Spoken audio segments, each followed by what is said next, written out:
talk about tonight. Someone needs to take away America's phone. The National Guard's getting its own Eras tour, and Trump is building an entire room just for his balls. So let's get into the headlines.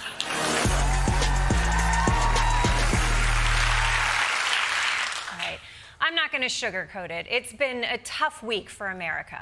No matter what side of the aisle you've been on, we have all been processing what happened to Charlie Kirk and what's happened since. Honestly, I don't even know if I have the right words for this. But I do take comfort in knowing that I'm not the only one who can't seem to find the right words. My condolences on the loss of the sense. After coaching, how are you holding up over the last 3.5 years? I think very good. And by the way, right there, you see all the trucks. They've just started construction of the new ballroom for the White House, which is something they've been trying to get, as you know, for about 150 years. And it's going to be a beauty. It'll be an absolutely magnificent structure. Well, we all grieve in our own way. To be fair to Trump, he is an old man. And when an old man wants to tell a story, it doesn't matter what you asked him about. Yeah, Uncle Marty, you want some coffee? You know, my dentist is an Asian lady. She dyed her hair pink. I told her, you look disgusting. But while the president is retreating into home renovations, the internet has been processing Kirk's death in a different way. If you've been on social media over the past week, you've probably seen some pretty shocking reactions to a public figure getting assassinated. There was celebration, there was mockery. Honestly, I found a lot of it so disturbing, I almost went back to Threads. I mean, I didn't. Nothing could make me go back to Threads, but I did think about it. And as expected, when people are being this shitty on the internet, there's gonna be backlash. On social media, people who've criticized Kirk are being called out. Their names and photos widely circulated. Some people who celebrated his death are now under scrutiny from conservative activists.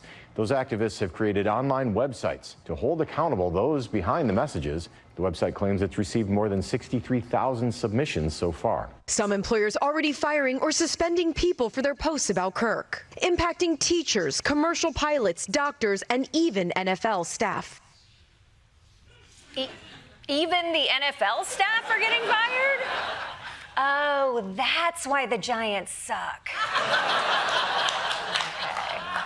Unfortunately, this is a pattern we've gotten used to because we live in an internet landscape that is so toxic, even RFK wouldn't swim in it. So every horrible event tends to have the same cycle. One side starts posting their hot takes for clicks, and the other side tries to cancel them for it. But one thing is different this time. This time, the government's getting involved. Employers, you have an obligation to get rid of people. People say, oh, people have a right to say things. Well, actually, they don't necessarily have a right to say things. I think it is time for this to be a crackdown on people. So when you see someone celebrating Charlie's murder, call them out. And hell, call their employer. Hold on. The vice president wants me to try to get people fired from their jobs? First off, as a white woman, we've been doing that for years, okay? Stop appropriating our culture. But secondly, is this what we want? The vice president's job isn't to lead an online mob. The vice president's job is to, okay, he doesn't really have a job, but you get my point. You get it. And look, a lot of people are saying that this is a left versus right thing, but truly, I think this problem goes so much deeper. Our discourse has been so poisoned by the internet that our elected officials are now using the power and resources of the federal government to carry out social media-style justice. Secretary Pete Hegseth has directed his staff to look for posts from service members. Secretary of State Marco Rubio floated revoking critics' visas. The power of law enforcement under President Trump's leadership will be used to find you, will be used to take away your money, take away your power. Republican Congressman Clay Higgins of Louisiana posted he will use his congressional authority to get people banned for life from social media platforms, blacklist their businesses, and they should be kicked out of school and have their driver's licenses revoked. All right, first of all, revoking someone's driver's license is not a punishment for them. It's a punishment for their friends, okay? I'm not driving Amy to the airport because you got mad at her tweets, Clay Higgins. You drive Amy to the airport.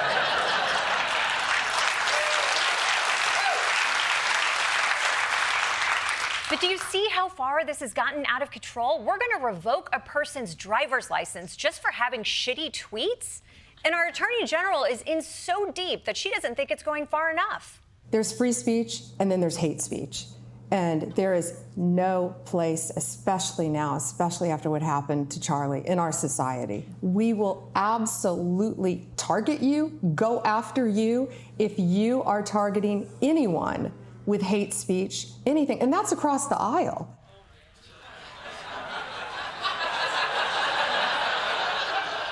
First of all, you would think that the Attorney General would know that hate speech is protected by the First Amendment. Even if you're not a big reader, it is the first one, okay? You have to read it to get to the one you like. Now, honestly, if I went back in time and told the Founding Fathers that this is what would become of the First Amendment, they would say, that's insane. And why are you wearing pants, woman?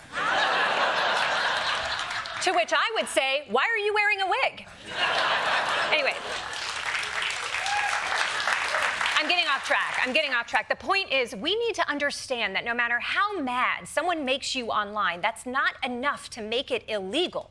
That said, if you are going to crack down on hate speech, can I request that we start with the YouTube comments under my lasagna recipe? My mozzarella portions are not gay. Very good. Now, I was heartened to see a lot of conservatives criticize Pam Bondi for what she said about prosecuting hate speech. Unfortunately, one guy thinks she didn't go far enough. And what do you make Pam Bondi saying she's going to go after hate speech? Is that, I mean, a lot of your allies say hate speech is free speech. You should probably go after people like you because you treat me so unfairly. It's hate. You have a lot of hate in your heart. Yikes. Someone's ballroom construction is not going well. For more on how we can move forward as a country, let's turn now to Michael Kosta.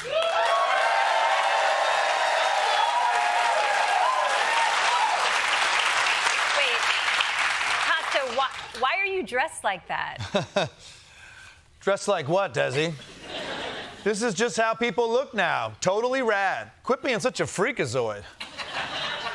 You look like an undercover cop trying to take down the Breakfast Club. Oh, well, thank you. But look, if you want to fix a society poisoned by social media, the only solution is to return to a time before the internet. So all of us need to pretend that it's the 1980s again. No Twitter, no algorithms, just the sweet sounds of Duran Duran playing whatever music is they play. Totally tubular. Okay, even if this made any sense, why the 80s? Why not the 1950s or the 1800s? None of those times had social media. Yeah, they did. Psych, they didn't. No, Desi, the 1980s is right. The music is fresh, the fashion is bitchin', and we're in that sweet spot after the smallpox vaccine, but before RFK Jr. said we couldn't get the smallpox vaccine. You know, he was just a cool heroin addict back now. Cowabunga, where's the beef?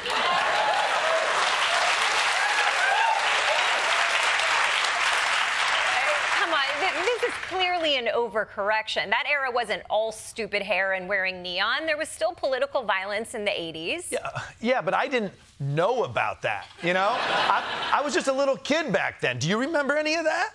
No, of course not. I was born whenever 29 years ago was. Don't Google it. I can't Google it. It's the 80s. Plus, the 80s being awesome is one of the only things conservatives and liberals agree on. Liberals have early Madonna, the dawn of hip-hop, thongs on the outside of pants.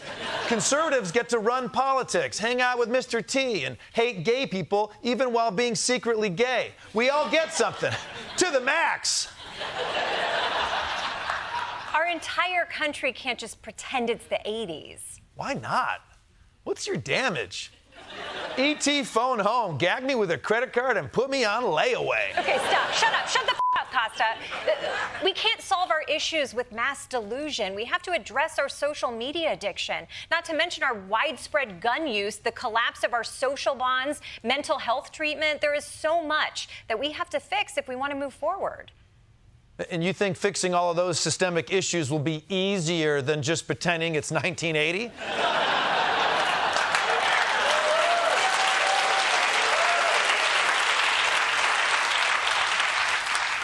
Shit, I'll have what she's having. Yippee-ki-yay,